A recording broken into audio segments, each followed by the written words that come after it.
Hello, hello, hello, everybody. How are you doing? Happy Sunday, happy Sunday. Yeah, well, you know what I was thinking? Part of the conversation we had last time was about the core self and just certain conversations I've been having this weekend and thoughts that I've been having had made me think, how important is it for us to know ourselves? You know, I'm just gonna cut to it. It's extremely important. Knowing ourselves makes the difference between feeling weak or feeling strong. And when I say feeling, I also mean being, you know? And by weak, I mean easily manipulated, I mean easily hurt. By being weak, I also mean not taking a stance or not knowing how to take a stance. And it's also connected to being a person that's indecisive, can't make choices, can't make take decisions. And if you don't know yourself, guess what? That's why, for example, the getting hurt. If you don't know yourself, that's why a person will feel hurt easily about things that people say, because then they start to ask themselves, they said this, is it true? And then what comes after the is it true is defensiveness. I got to defend myself, or you better, or you shouldn't. Um, and also, as far as being a person that's solid or knows how to take a stand, when you know yourself, you know what you like, you know what you don't like, you know what you will take, and you know what you will not take. You know where you bend, where you flex, and you know where you are concrete. So, how does one get to know themselves? Honestly, and ironically enough, part of it is through hearing what your family and your close friends say about you. And those people who are in authority have mentioned to you. And a lot of the times we don't like what we hear. Like, for example, at work, when I was younger, there was this one person, and it did scar me because I didn't know myself. But once I got to know myself, I was able to take those words and use it as an impetus to improve. It was my first summer job. It was a clinic, a multi-service clinic just a few blocks away from where I live. And the summer youth is like a 5 week, 6 week program that they have here in New York, where if you're 14 to I think 18 or 21, you're able to work for the summer. 6 weeks of the summer, they pay you the minimum wage, but you get work experience. And my first job was at a clinic, a medical clinic.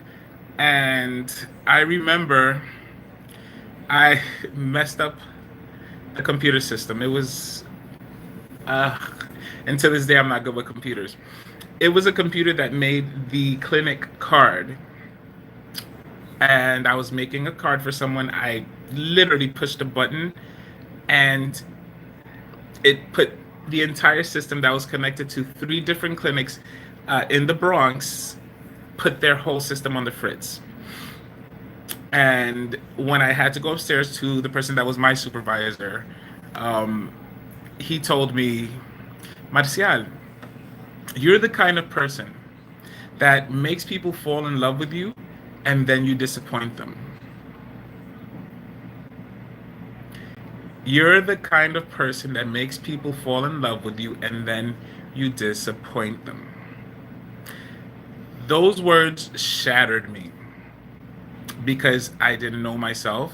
And this was an observation from someone who I held in high regard. Now, was he right to tell me this? Was he wrong to tell me this? Remember, this is a work situation. So, yes, he was right. Someone would say, but that was like a personality. That was like that. No, he was right to say that because it did me a good help. He was correct in what he was saying. And as I got older, I decided, okay, and I'm telling you guys, this that phrase lasted in my head for probably something like 5, 6 years. Okay, so well into when I turned 20, and I used to have this fear. I used to have this fear of disappointing people, doing something that would like, and that affected my entire friendships and my all of that. But that because I would see that each time it was true. So I was like, am I cursed? Did he curse me? Obviously not. He was stating something that was observationally factual. And so what I did is I took time to actually analyze myself and say, what is it about me?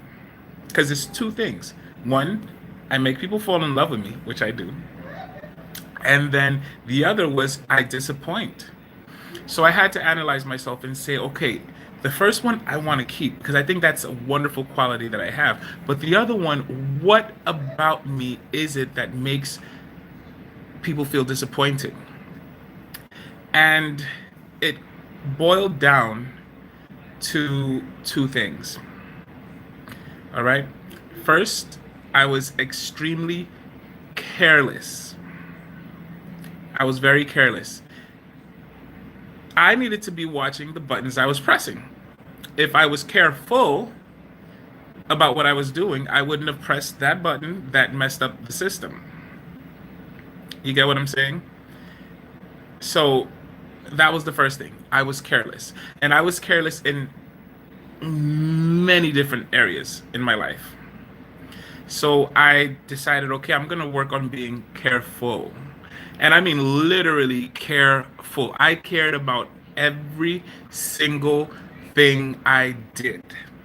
No matter how minuscule it looked or how great it was. I cared about everything. And guess what? The difference was literally night and day. I woke up that morning and said I was going to be careful. And very rarely do I disappoint a person. Obviously, I'm not a perfect human being. People are sometimes whatever. So disappointment comes. But I know myself and I know that I am careful. And that if something fails, it wasn't because of carelessness, you know? And so the other thing, so first was being careful, not careless. And the other thing was I knew that I had to develop a sense of urgency, a sense of urgency. And this is big because why is it that people get to work late? That was a problem I had. Why is it that people get to work late? Why is it that if a person has an arrangement to meet with so and so, or to go to a party, or to purchase something that is important, why is it that they lack on that? Yes, it's carelessness, but where does that carelessness stem from?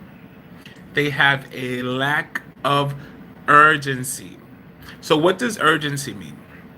All right. So, you guys know that there's the emergency room and then there's urgent care, right? My nails clean? Yeah. Actually, I don't have nails. I forgot I cut them yesterday. So, emergency room means that there's a situation that is dire. Dire. You know what I mean? It's life and death and needs to be taken care of now.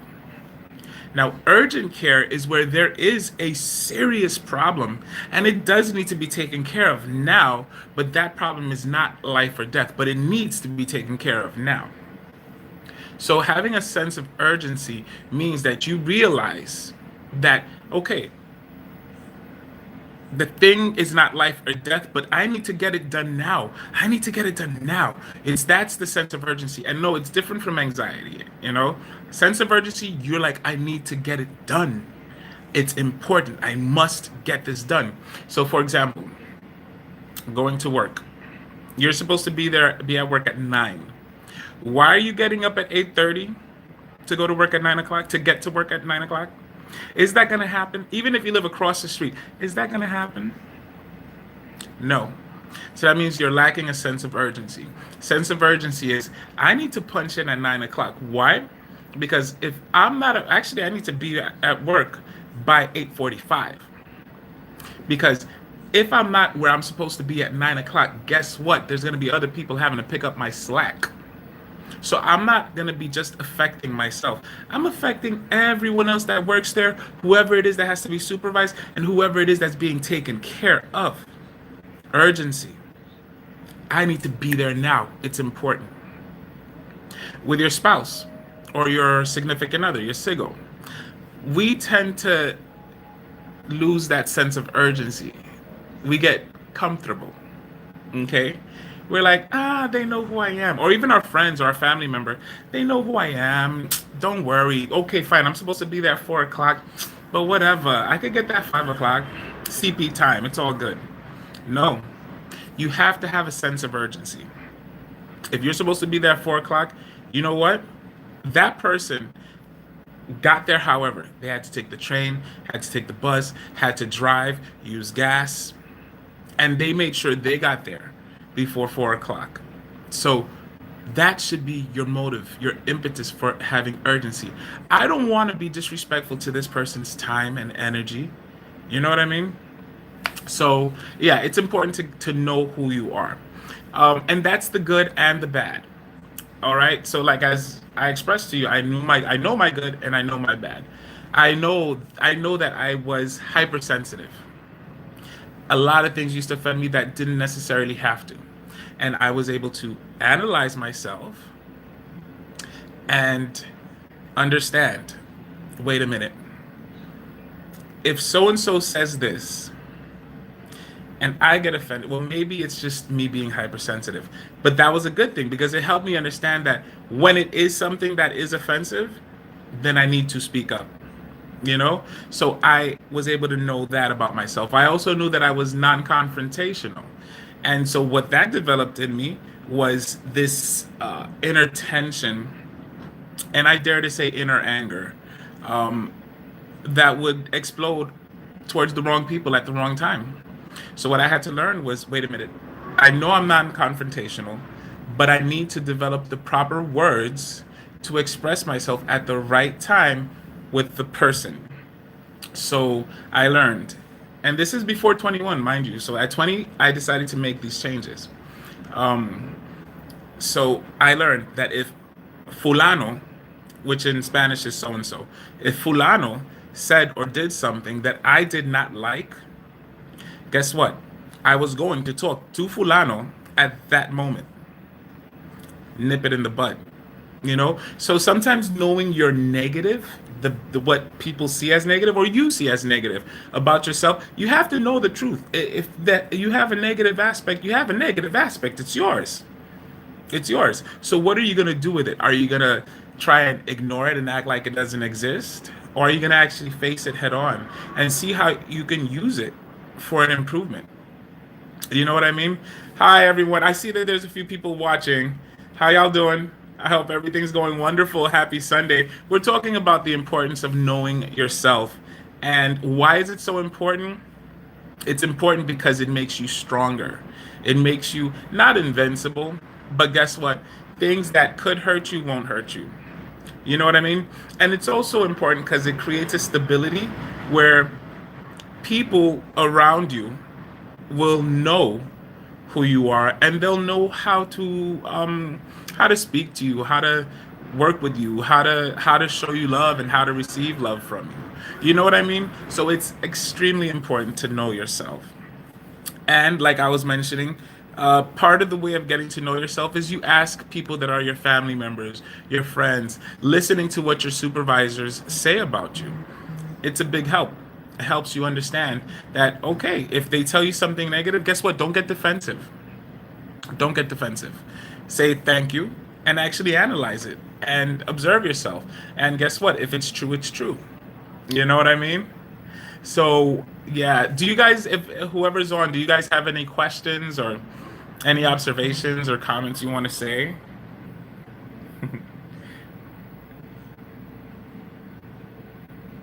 Okay.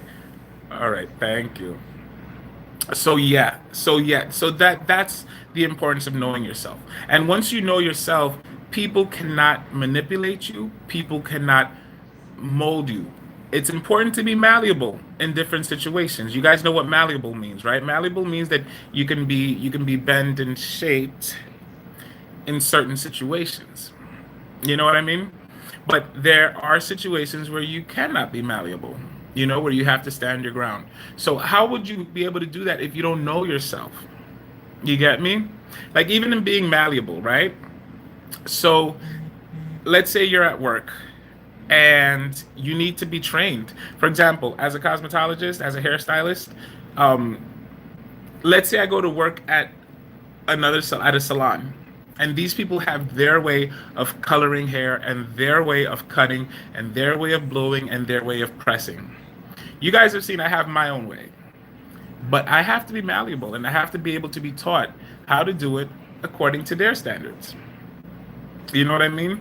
And so that's what it is. So then let's apply it to relationships. There are people in your life that you do have to learn how to be flexible for, people that you have to learn how to be malleable for. Who are those people? Your significant others, namely your spouse. You know what I mean? Because guess what? You're going to be with these people for a long time. So if you want to be stubborn and rigid, and you don't want to let that person help you know how to communicate with them, how to spend time with them, then guess what? It's not going to be a fun time. But if you know yourself, okay, fine. You are solid and firm in who you are, but you do know that for this specific situation, you'll be willing to bend.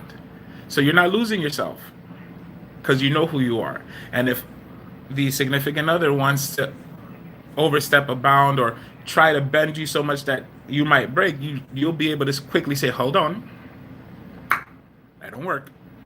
That does not work. Not at all. You know what I mean? So yeah. So it is important. So those are just some thoughts that I was having and I wanted to share with y'all. And I hope that it was edifying for y'all. All right. So I love you guys. I hope you guys check out my ASMR videos that I've posted. I've been watching them myself, and I actually fell asleep to the one that's the rollers, the pin curl takedown. Fell asleep to it. The music was good. So I hope you guys enjoy it. Keep in touch. I love you all. All right. Thanks for tuning in. Ciao. Ci vediamo presto.